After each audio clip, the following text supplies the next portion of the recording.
sem pediatrina, pa me zelo zanima, ali so v antiki pravzaprav imeli pregled nad številom rojstev v družinah, a so kakšni podatki, ker recimo za trgovino vemo, da so imeli zelo natančne podatke.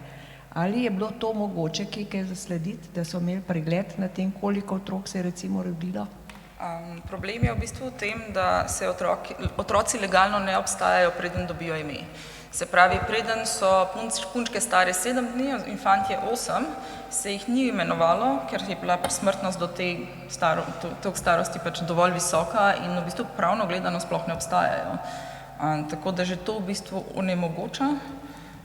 pregled. Problem je pa tudi, da otroci so pogosto nevidni v arheološkem zapisu zaradi razpada kosti, ker so pač toliko manjše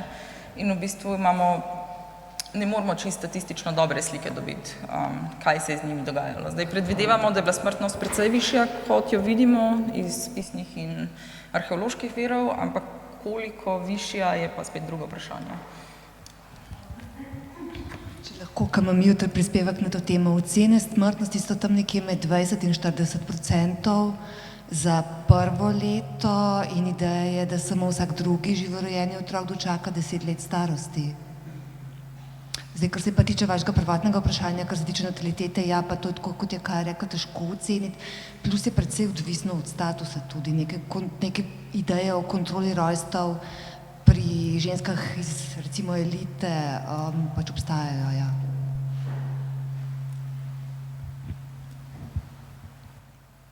Še kdo morda?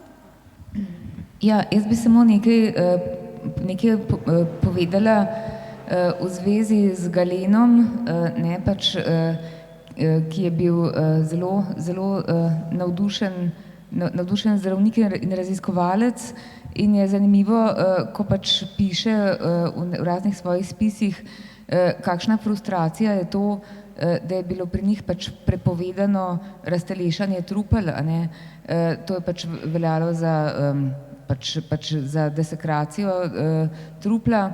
In smel se je pa to delati recimo v Aleksandriji in se spomnim, da v enem svojem spisu prav tako nekomu dopoveduje, nujno, karkoli narediš, moraš iti v Aleksandrijo, tam je tako čudovito, tam lahko delaš pač raztelešanje po mili volji, to je nujno, vsak zdravnik mora iti v Aleksandrijo. In potem tudi opisuje, kako je kakšna sreča je bila to, če je recimo prišlo do povodni in je potem voda odprla pač grobove in je pač naplavala tista trupla lahko ven, in kakšna radost je bila to, da si lahko zdaj ti pač planil na tista trupla, ki so tam plavala in pač jih uporabil za svoje namene, ker drugače seveda nisi smel iti vlamljati v grobnice, Tako da to je zanimivo, ker on je recimo delal z opicami, pa to poskuse samo, pa pač gledal, kako so sestavljene, samo to ni isto, kot človek in se tega zavedal in je bil res tako ganljivo vesel vsakega trupla, ki mu je prišlo tako legitimno pod roke.